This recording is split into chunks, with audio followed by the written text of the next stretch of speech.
The worship journey is about being sent out.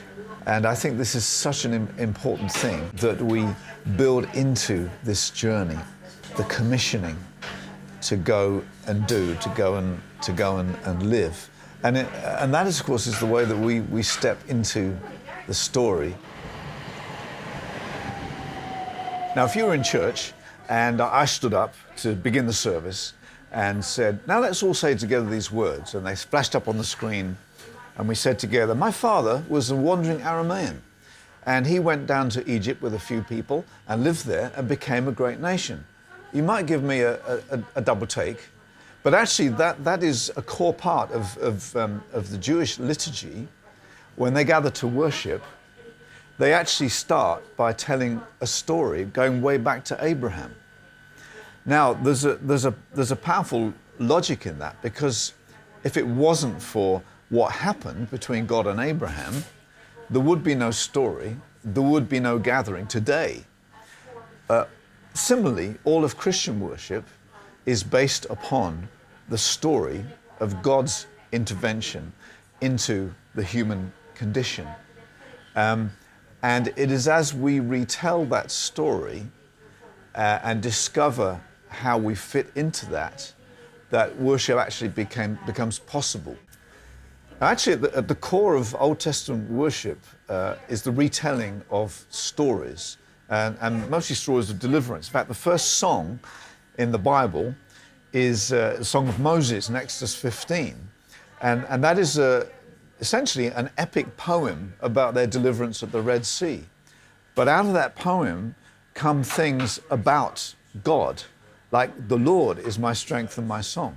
Of course, the great thing about hearing stories is that we start to imagine, well, if that happened then to them, what might happen now to me with that kind of a God? I think most writers of praise and worship songs would agree that the best combination of a song is where you say something about God, the gospel, the truth, and then you engage with that. You feel something about that. You know, you make it yours and you respond to it. Now, I think of that in terms of two words, revelation and response. We're telling the story, and we are then responding to that story with faith, mixing it with faith, and saying, right now, that is my story because I'm encountering God as well in the present time. New Testament worship took a similar form, and you'll find verses which are like compressions of the story of Jesus into a few well-chosen phrases. For example, in 1 Corinthians 15, 3-4, Christ died for our sins according to the Scriptures, that he was buried, that he was raised on the third day according to the Scriptures. So you've got this amazing journey of God into our condition. I think we need to remember that the story of salvation actually begins with God. It doesn't begin with us.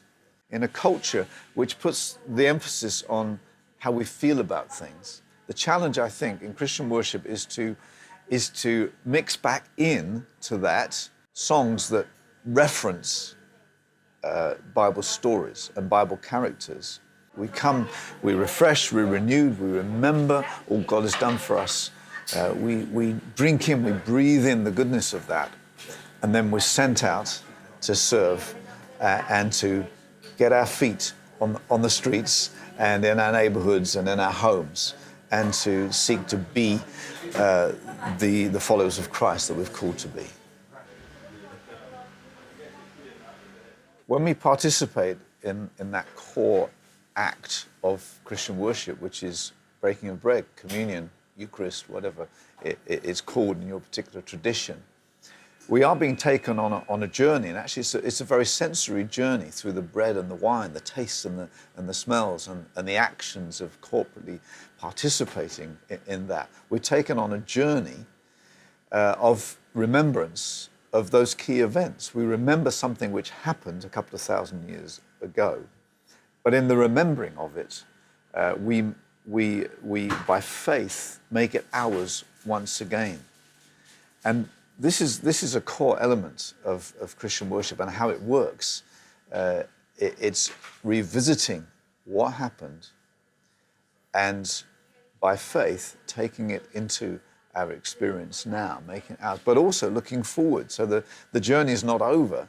It's a powerful thing because it places us in this amazing narrative of cosmic proportions. There's nothing bigger in the universe than this story of God and his interaction with the human race on this little planet. And we can be part of that and discover where we fit into his story. Now, one of the scriptures that is very commonly used as a template, if you like, for the journey of Christian worship is in the prophet Isaiah and chapter 6, where in his vision, first of all, he sees God, and then he is immediately struck by his unworthiness and feels he's going to die. But then comes the angel and touches his lips with coal from the fire, from the altar. And that's a symbol of this forgiveness. You know, there's been sacrifice, so you can be forgiven. Because he says, you know, I'm an unclean man, I'm a man of unclean lips, and I live among a people of unclean lips. Woe is me, I'm finished. And then having received his forgiveness, something else happens. He hears God saying, whom shall we send? Who will go for us? There's a job to be done. And he answers, you know, send me, I'll go. And so the worship journey is not just about us encountering God and how we feel about that. It's also about being sent out. And I think this is such an important thing that we build into this journey. The sending out, the commissioning to go and do, to go and live. And that, of course, is the way that we step into the story in our experience. We come, we're refreshed, we're renewed, we remember all God has done for us. We drink in, we breathe in the goodness of that.